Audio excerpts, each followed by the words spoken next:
Good morning from Fast Company. Here's our daily look into what's driving today's creative business leaders. Most workplaces still run on early bird time, but research shows that nearly half of us do our best work later in the day. Here's how night owls can talk about their biological rhythm with their boss in a way that boosts trust. For generations, we've been taught that early equals disciplined and late equals lazy. But that's not biology. It's a moral story disguised as science. As an expert in applied chronobiology, I've spent more than 20 years studying how biological rhythms shape work and well-being. It turns out that about 30% of people are early chronotypes, morning types, 30% are intermediates, and 40% are late chronotypes, evening types. Yet most workplaces still run on early riser time, rewarding visibility over value and hours over outcomes. When we align our schedules with our internal clocks, performance and motivation rise, but it takes courage to be honest about what that looks like.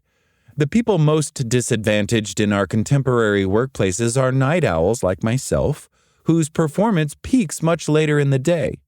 If you also aren't at your best in the morning, here's how to talk with your manager about your circadian rhythm in a way that earns trust, not judgment. 1. Focus on results. When you talk to your boss about your chronotype, make it about performance, not preference. Leadership coach, author, and former McKinsey partner Caroline Webb, best known for her book How to Have a Good Day, is a self-described extreme night owl. Early mornings were always difficult. At university, I skipped the 9 a.m. lectures and relied on self-study instead, she told me. It wasn't about laziness. It was about working when my brain was actually awake. That same awareness later became part of how she designed her professional rhythm. At the Bank of England, Webb found that if she started later, she could produce sharper analysis and more accurate forecasts. Rather than seeing that as a personal quirk, she framed it as a productivity advantage. Before you bring up your biological rhythm with your manager, choose your moment strategically. The best time is after you've delivered strong results or during a regular check-in about performances, not in passing or out of frustration. That way, the conversation becomes about how you can sustain excellence, not why you dislike mornings. You may say something like, "My most focused work happens later in the day. If we can schedule key meetings or strategy sessions after 10 a.m., I'll be sharper and deliver stronger results." Webb's advice to other night owls captures it perfectly. If you frame it as a path to greater productivity, you get a better conversation, she says. It's not about being indulgent. It's about ensuring you're at your sharpest when it matters most. That kind of statement shifts the focus from comfort to contribution. It helps others see your rhythm not as a problem, but as a path to better performance. 2, frame your rhythm as biological variation, not personal preference. Another effective way to tell your boss that you're a night owl is to describe your rhythm the same way we already talk about other forms of human diversity. Neurodiversity has helped normalize cognitive differences at work. Chronodiversity does the same for biological timing. You might say something like, just as people think differently, people also function best at different times of day. I'm a late chronotype, my peak focus comes later.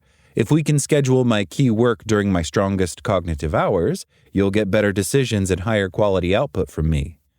This framing shifts the conversation away from comfort, I don't like mornings, and toward biology.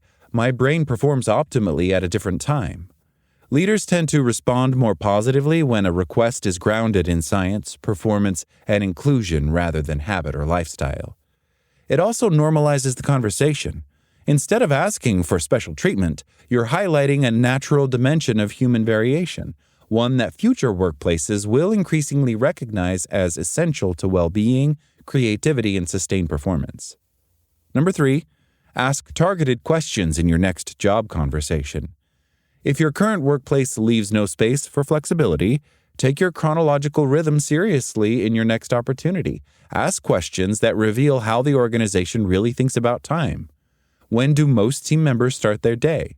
Are meeting times flexible? How do you measure performance, by hours or by outcomes? These questions show that you understand your energy patterns and that you're intentional about delivering value when you're at your best. And if you're a leader yourself, consider this. Flexibility isn't indulgence, it's intelligence. Teams that honor biological diversity make better decisions, experience less burnout, and sustain higher creativity across the day. Pretending to be a morning person might win short-term approval, but this kind of covering comes at a cost. Research shows that hiding aspects of who you are increases stress, reduces engagement, and harms creativity. When you fake an early rise, you're not just losing sleep, you're losing authenticity. Openness, on the other hand, builds credibility. It tells your boss you know how to manage your energy, your focus, and your performance. When more people dare to talk honestly about their biological rhythms, we move from moral judgment to biological understanding. And that's how real flexibility and real performance begin. That's all today from Fast Company. Talk to you tomorrow.